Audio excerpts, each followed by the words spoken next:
I'm head of design at DataArt, and DataArt is a big outsource company.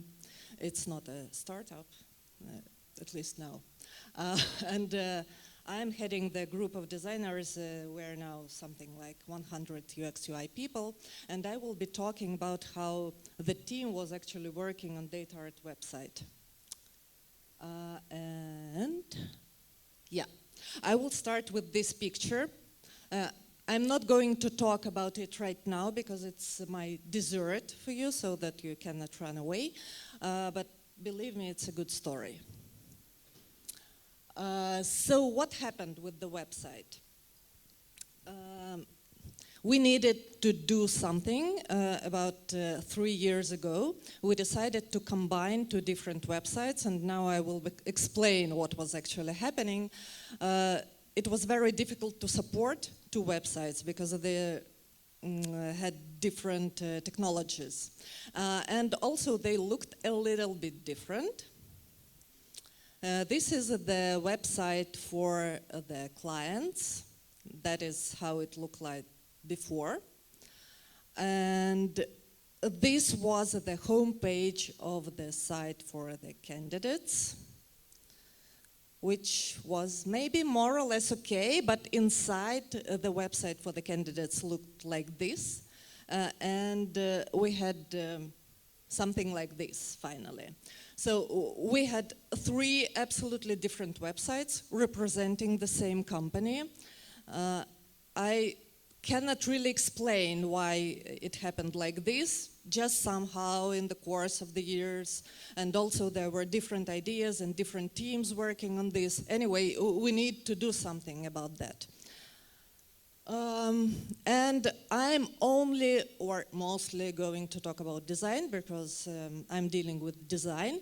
Designers were not participating in the content, and we didn't make big changes in the information architecture or something like this. But at the same time, we had our own challenges because we needed to add some accessibility, and we really had to work on the look and feel because we had this problem, you could see it. And here is probably what you saw in the announcement. I actually had 5 sections in this talk, but it was something like 45 minutes long. So I deleted a couple of sections. Today I realized that I accidentally deleted the part connected with the management and the part connected with the development, and I only left something about design, but I hope that maybe you'll find something interesting in this. So the first will be this challenge which we had. How to combine those websites at all in terms of the look and feel so that people would recognize DataArt when looking at the websites. Because when we asked people to take a look at both websites, they just didn't understand what was going on and how it happened like that. And what was difficult for us? Originally, actually, the websites were different because the hypothesis was that the audiences are very different. The developers are very much different from the CTOs or other people who want to commission some development to DataArt. So if we're talking about the sales website, these are some very important, maybe technical, maybe not, people from the US who need to book our services. If we're talking about the candidates website, these are young developers who want to find a job. And we just couldn't put it in our own heads how we can make the same website for these people because they need different things.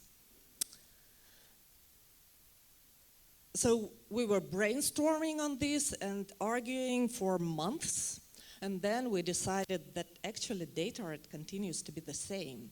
It's not that DataArt is different. DataArt is the same, only sometimes it turns one side to developers or other people who want to join us, and the other side to the clients. For example, this person, sometimes he looks like this when he's meeting his, I don't know, friends maybe. And then when he needs to go to the Oscars, then he wears some costume. But it's the same person, he has the same style somehow.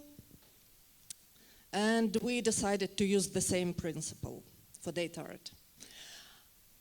So we kept some core principles and the components library and the same colors and all that stuff, but at the same time we just shuffled the information, so the structure was different on both websites, and also we decided that we could use maybe more colors for, I don't know, for Oscars and less colors for Friends, or vice versa.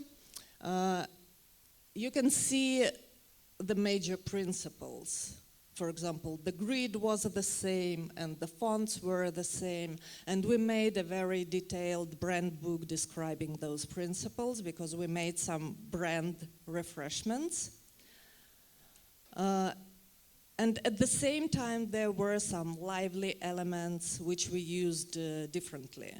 We could use more, we created these guys, I'm really proud of them. So we could use more of them on the candidate's website and less on the client's website because like serious financial people probably don't want to see many emojis. Now it looks like this. So you can definitely see that this is the same company and the same website. On the left, it's for the clients. On the right, it's for the candidates. They're very similar, yet they're different. Or like this. Again, the structure is definitely recognizable, but the pictures and the number of pictures and the number of colors is different. If you compare it with the previous situation, this is so much better. So we were really happy that we finally managed to find this solution for us. Because if you take a look at the competitors, mostly people just do the same website for everyone. With us, we thought that it didn't work because of we want to produce a slightly different impression on the candidates, but yet be recognizable. But then we had this question about accessibility. Who knows something about accessibility? Cool. Well, accessibility is a big thing, so I will only talk about something on the top of it. Our problem again was that it appeared to be really hard to combine the accessibility principles with the cool look and feel. Hopefully we managed to work with this, but in reality, the best accessible products in terms of design are like black and white.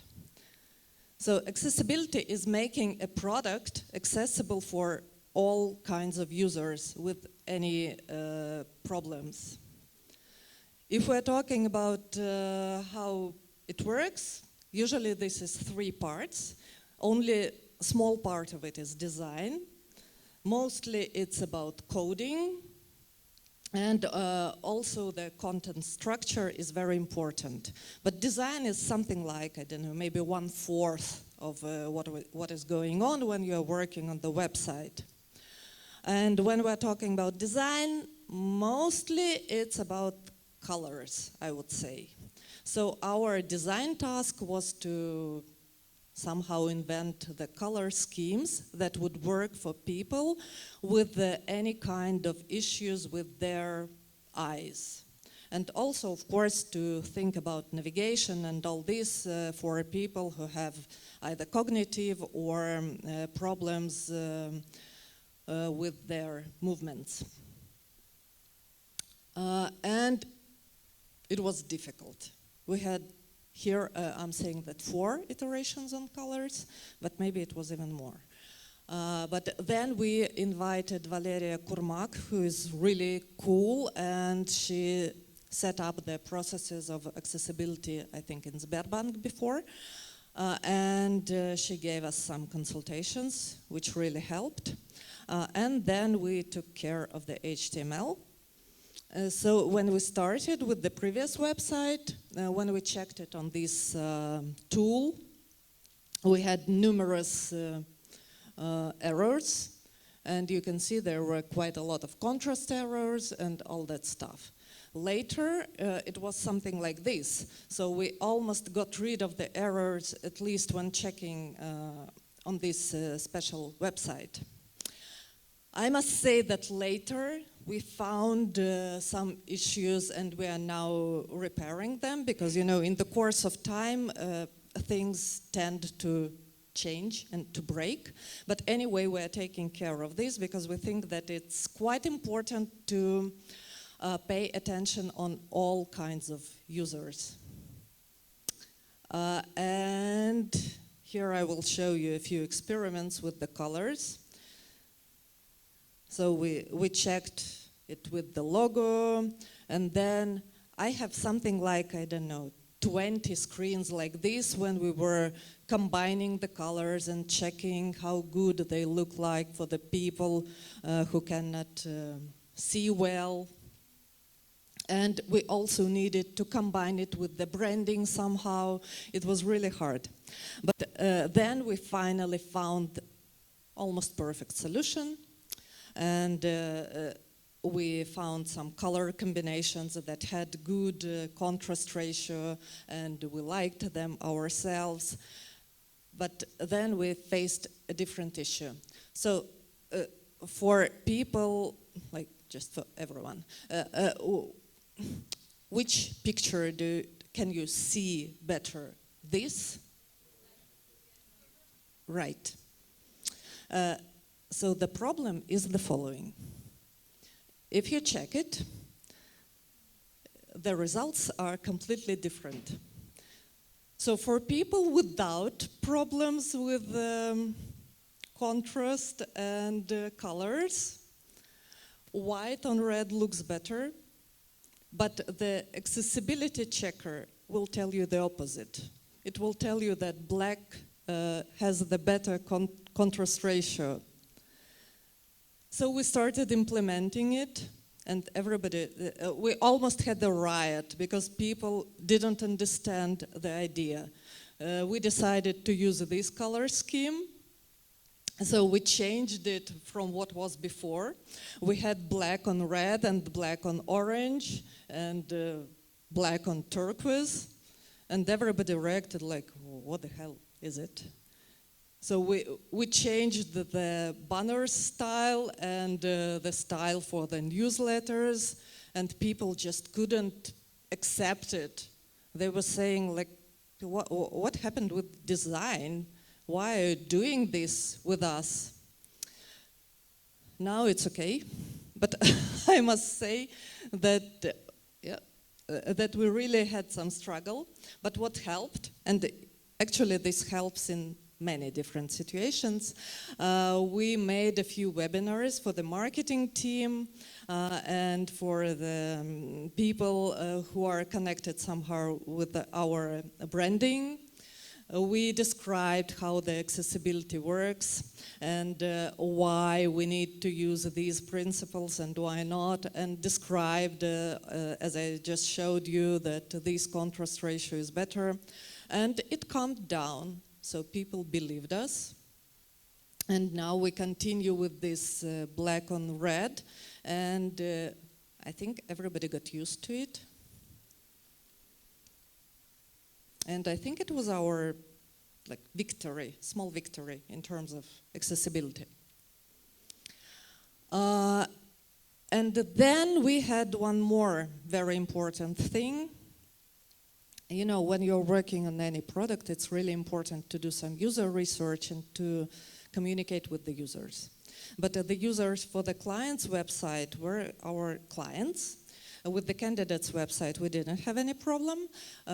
We just checked what we wanted with the people who either joined DataArt or were going to join DataArt.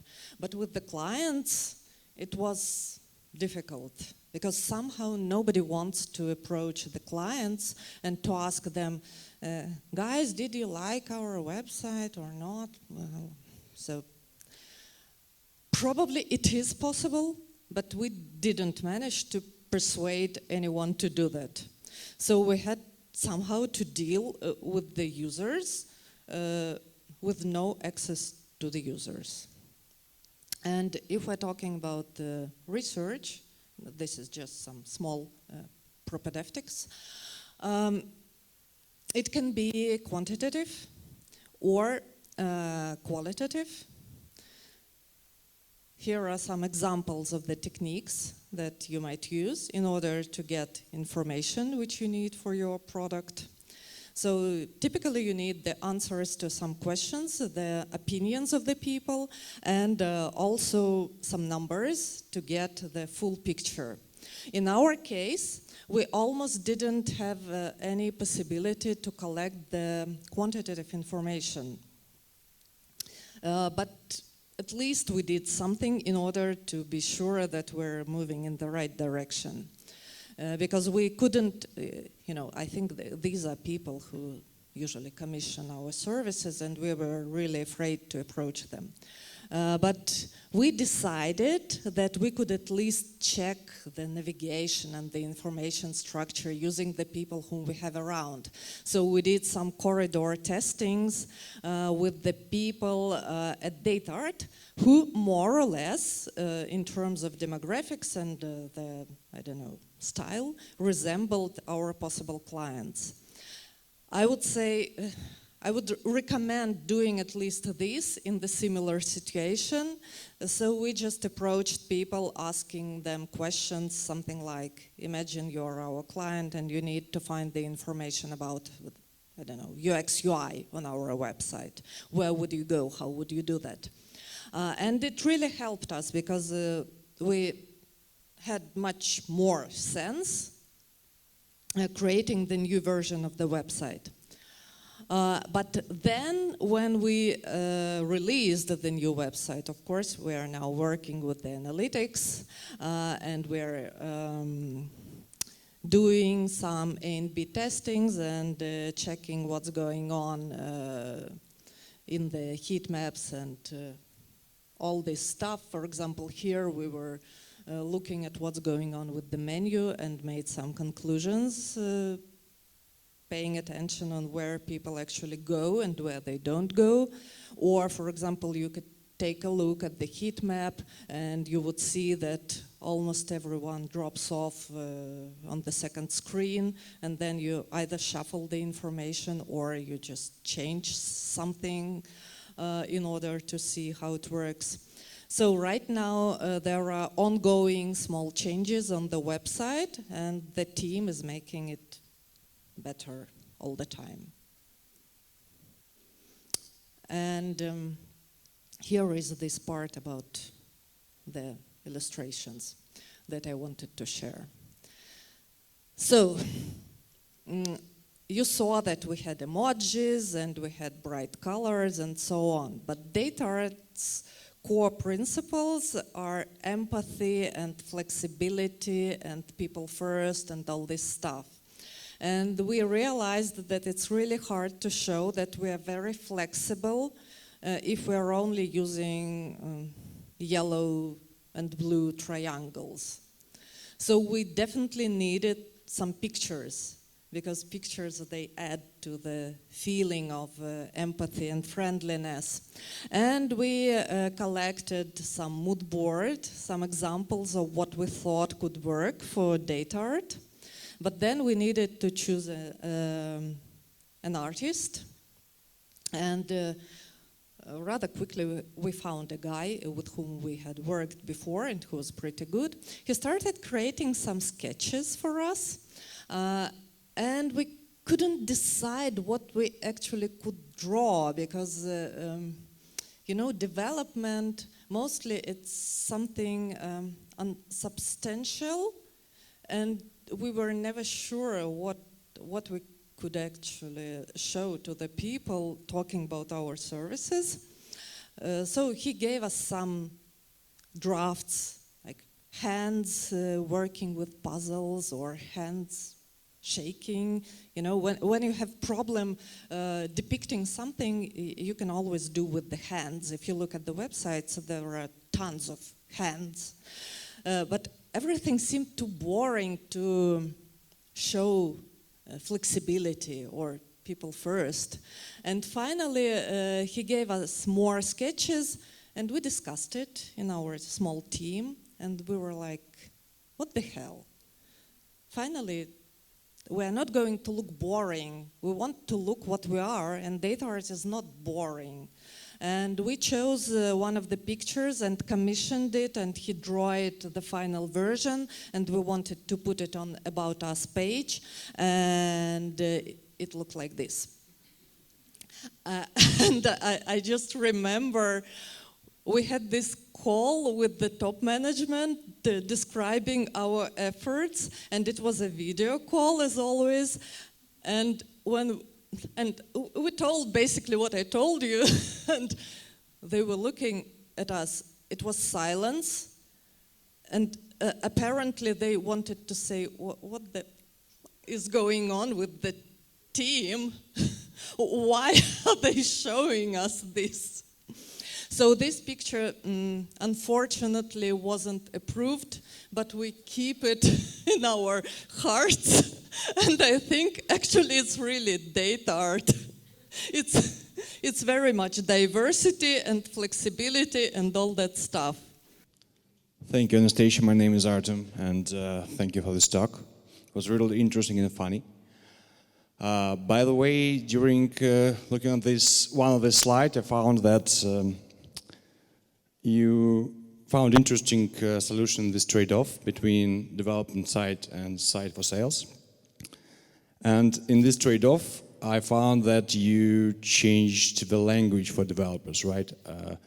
I assume that you are working basically on the post-Soviet Union countries, I mean, and you changed the language from Russian to English, and it's just interesting how this design idea affected the hiring pipeline.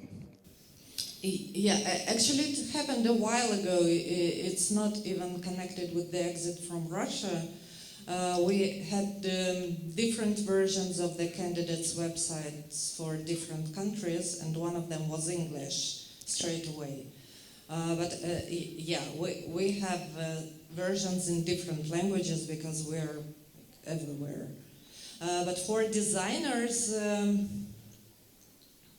actually it's easier to work with English, but I think we'll even, I'm not completely sure, but we probably have the website in Armenian too.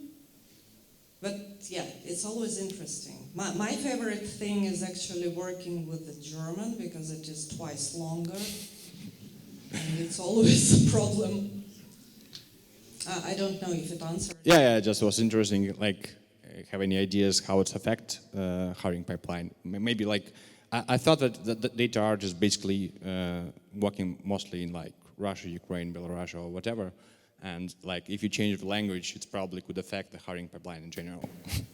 No, DataArt has a big presence in Latam, for example. So they are using Spanish.